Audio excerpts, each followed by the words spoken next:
Bonjour, bonjour. Aujourd'hui, nous allons aborder sur la chaîne de Les Anges en parlent le troisième volet qui est celui de la joie.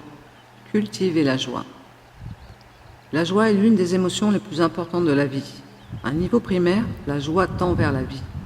Elle trouve son origine dans nos sens, la vue. On se sent plus joyeux à regarder un chaton qui joue qu'à la vision d'une décharge publique. Les odeurs, telles celui du parfum d'une rose, le toucher sur quelque chose de doux plutôt que rêche. Oui, une musique, une chanson peut nous transporter ou animer un sentiment de révolte ou de mélancolie. Et pour finir, la parole. Une blague peut nous faire sourire et une mauvaise nouvelle nous attrister. La recherche du beau tend vers ça, éprouver de la joie. À un niveau secondaire, la joie peut résulter d'un grand sentiment de satisfaction. La réussite d'un examen, la signature d'un contrat, voir ses enfants grandir, c'est une émotion d'interaction avec le monde. L'énergie des couleurs a également une importance dans le sentiment de joie.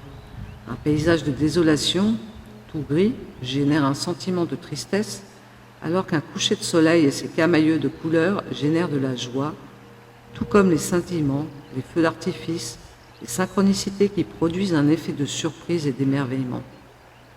L'émerveillement contribue beaucoup à la joie, autant que les couleurs.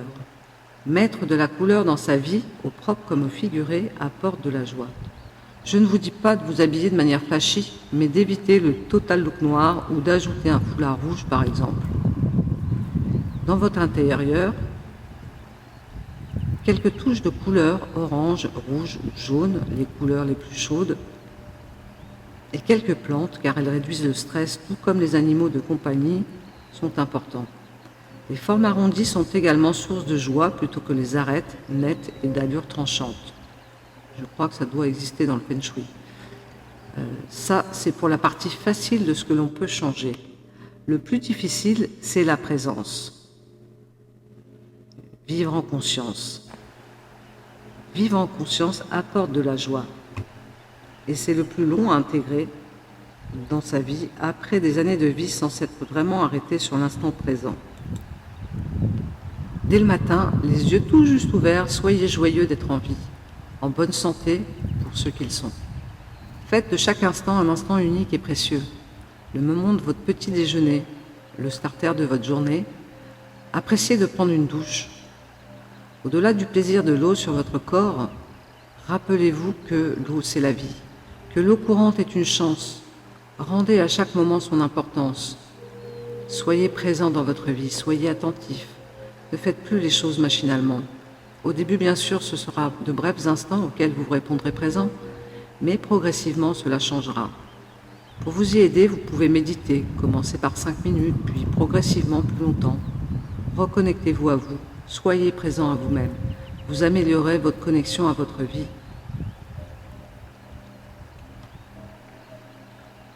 Pour éprouver de la joie de manière pérenne, ouvrir son cœur est important.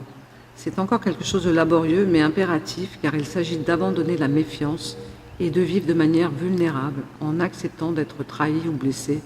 Mais c'est avant tout faire confiance à la vie, c'est avant tout lâcher prise. Dès lors que vous acceptez d'ouvrir votre cœur, vous accéderez à la bienveillance. Vous ne jugerez plus, vous vous réjouirez du bonheur des autres. Vous rendrez service sans rien attendre en retour, vous aimerez sans condition. Vous serez là encore dans la joie la plus désintéressée qui soit. Et pour finir, la joie est le plus souvent intérieure, car les choses qui vous procurent de la joie sont des petites choses qui passent inaperçues aux yeux des autres. Alors partagez votre joie en souriant. Vous sortez dans la rue pour aller travailler, mais vous portez encore la joie d'être vivant, alors souriez. Vous assistez à une scène touchante entre un enfant et son parent, souriez-leur. Cette connivence aura pour effet d'induire chez le parent et l'enfant l'envie de renouveler ce moment. Souriez, c'est contagieux. La joie est contagieuse. Partagez sans modération. Mettez de la joie dans votre jardin intérieur, il n'en sera que le plus beau. Si vous voulez aller plus loin sur le thème de la puissance de la joie, je vous recommande le livre de La puissance de la joie de Frédéric Lenoir. En complément de cette capsule, demain, nous évoquerons le thème du lâcher-prise.